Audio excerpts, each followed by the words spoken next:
नमस्ते दोस्तों। एक चप्पल से जाग सकता है आपका सोया हुआ भाग्य, घर में खुशहाली होगी और बरकत भी। ज्योतिष शास्त्र के अनुसार हमारे आसपास रखी हर चीज का संबंध हमारे ग्रहों से होता है, जिसके प्रभाव से हमारे जीवन में कई बदलाव आ सकते हैं। इसलिए सभी चीजों को सही जगह पर रखना बहुत जरूरी है। अब बात करते हैं पैरों में पहनने वाली चप्पल की। ये भी व्यक्ति का भाग्य चमकाने में मददगार हो सकती है। चप्पल से जुड़ी कई ऐसी बातें हैं जिन पर अगर आप ध्यान नहीं देंगे तो आपकी आर्थिक स्थिति भी बिगड़ सकती है और आपको कई परेशानियों का सामना करना पड़ सकता है। दोस्तों, ऐसा कहा जाता है कि किसी व्यक्ति के पैरों में पहनी हुई चप्पल देखकर हम ये अंदाज़ा लगा सकते हैं कि उनकी हैसियत क्या है। इसलिए चप्पल से लोग रंग से राजा और राजा से रंक भी बन सकते हैं। चप्पल आपको अमीर भी बना सकती है और अगर आपने कुछ बातों को नज़रअंदाज किया तो ये आपको कंगाल बनाने में भी देर नहीं करेगी। आइए जानते हैं उन बातों के बारे में जिनका हमें चप्पलों को लेकर खास ध्यान रखना चाहिए। लेकिन उससे पहले अगर आप भी चाहते हैं कि लक्ष्मी माता का आशीर्वाद हमेशा आपके साथ रहे तो इस वीडियो को एक लाइक करें, चैनल को सब्सक्राइब करें और कमेंट बॉक्स में जय लक्ष्मी माता जरूर लिखें। नंबर 1, आपने अक्सर देखा होगा कि लोगों के घर में टूटी हुई या फिर बहुत पुरानी और खराब चप्पलें पड़ी रहती हैं। लोग सोचते हैं कभी ठीक करवा लेंगे, लेकिन टूटी हुई चप्पल घर में अशांति का कारण बनती है। इसलिए अगर आपकी कोई भी चप्पल टूट जाए तो उसे तुरंत घर से हटा दें। नंबर 2, कभी भी घर के मुख्य द्वार पर जूते या चप्पलें इकट्ठा ना होने दें। मुख्य द्वार से ही माता लक्ष्मी आपके घर में आगमन करती हैं, लेकिन अगर दरवाज़ा साफ सुथरा ना हो और उसके पास ही जूतों का ढेर लगा रहे तो माता लक्ष्मी रूठ कर वापस चली जाती हैं, जिससे आपको आर्थिक तंगी का सामना करना पड़ सकता है। नंबर 3, चप्पलों को कभी भी घर के ईशान कोण यानी उत्तर पूर्वी दिशा में ना रखें।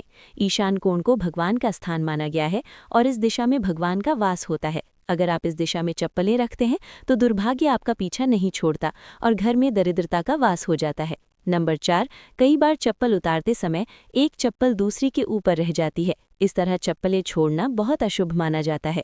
अगर आपकी चप्पल उल्टी या दूसरी चप्पल पर पड़ी है तो उस व्यक्ति पर बीमारियों का साया पड़ने लगता है। इसलिए अगर आप कोई चप्पल उल्टी दिखाई दे तो उसे तुरंत सीधा कर दें और अपनी चप्पल को भूलकर भी उल्टा ना छोड़ें।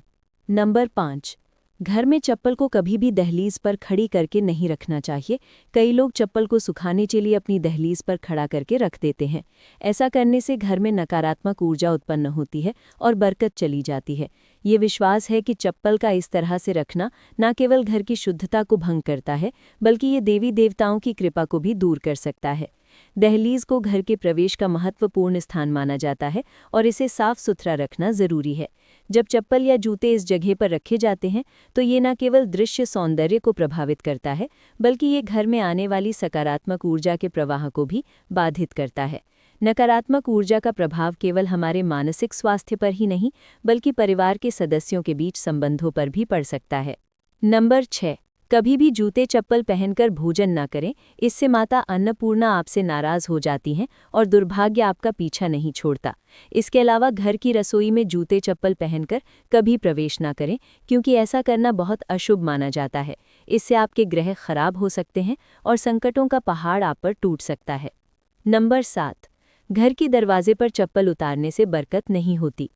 किसी को भी उपहार के तौर पर जूते या चप्पल ना दें। साथ ही टूटे घिसे हुए पुराने चप्पल पहनना भी अशुभ माना जाता है। ये अभाग्य को निमंत्रण देता है। जितना हो सके अपने जूते चप्पलों को साफ सुथरा रखें और हमेशा धोकर पहनें।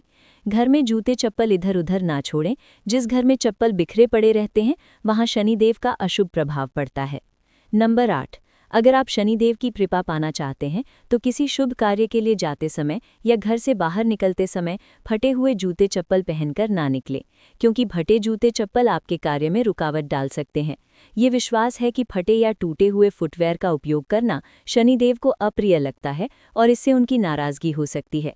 इसलिए शुभ अवसरों पर हमेशा अच्छे और सही जूते चप्पल पहनने की सलाह दी जाती है। यदि संभव हो तो नए या अच्छी स्थिति में जूते चप्पल पहनें ताकि आपकी यात्रा सफल और शुभ हो। नंबर 9, शनिवार के दिन जूते चप्पलों का दान करना काफ़ी शुभ माना जाता है। खासतौर पर चमड़े से बने जूते चप्पल शनिवार को दान करने से शनिदेव की कृपा आप पर बनी रहती है और इससे आपके नवग्रह भी सुधरते हैं। ऐसा माना जाता है कि शनिदेव को दान करने से व्यक्ति की आर्थिक स्थिति में सुधार हो सकता है और जीवन में आने वाली बाधाओं का निवारण हो सकता है। दान के इस कार्य को करने से व्यक्ति के पाप कम होते हैं और पुण्य की वृद्धि होती है। इससे व्यक्ति की मानसिक शांति भी बढ़ती है, क्योंकि दान देने से संतोष और आत्मिक प्रसन्नता मिलती है। नंबर 10। घर में पुराने और अनुपयोगी जूते चप्पल रखने से नकारात्मक ऊर्जा का वास होता है। इसके कारण आपके घर में कोई न कोई व्यक्ति बीमार रहता है और गरीबी भी घर से जाने का नाम नहीं लेती। इसलिए जिन जूते चप्पलों का घर में प्रयोग ना हो, उन्हें घर में बिल्कुल न रखें। नंबर 11। जिन लोगों की कुंडली में शनि ग्रह भारी होता है या जिनकी ग्रह दशा में शनि की 7.5 चल रही होती है, उन्हें मंगलवार, शनिवार और ग्रहण के दिन जूते चप्पल बिल्कुल नहीं खरीदने चाहिए। अमावस्या के दिन भी जूते चप्पल न खरीदें। नंबर 12। कभी भी किसी दूसरे व्यक्ति की चप्पल न पहने। अपने घर के सदस्यों की चप्पल इस्तेमाल कर सकते हैं, लेकिन किसी बाहरी व्यक्ति की चप्पल न पहने। ऐसा करने से उस व्यक्ति का दुर्भाग्य आप पर आ सकता है। नंबर 13। शनिदेव को प्रसन्न करने के लिए आप एक आसान उपाय अपना सकते हैं। इसके लिए काले जूते पहनकर हनुमान मंदिर जाएं, मंदिर के बाहर जूते उतारें, हनुमान जी के दर्शन करें और उन जूतों को वहीं छोड़कर खाली पैर घर लौट आएं। नंबर 14। घर में जहां अन्न और धन का भंडार रखा हो, वहां जूते चप्पल पहनकर कभी न जाएं। नंबर 15। शनिवार के दिन अपने किसी पुरानी अनुपयोगी जूते या चप्पल को पहनकर किसी चौराहे पर जाएं।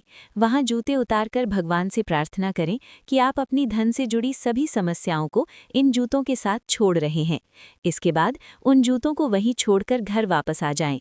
इससे आपकी धन संबंधित समस्याएं खत्म हो जाएंगी और घर में बरकत बनी रहेगी।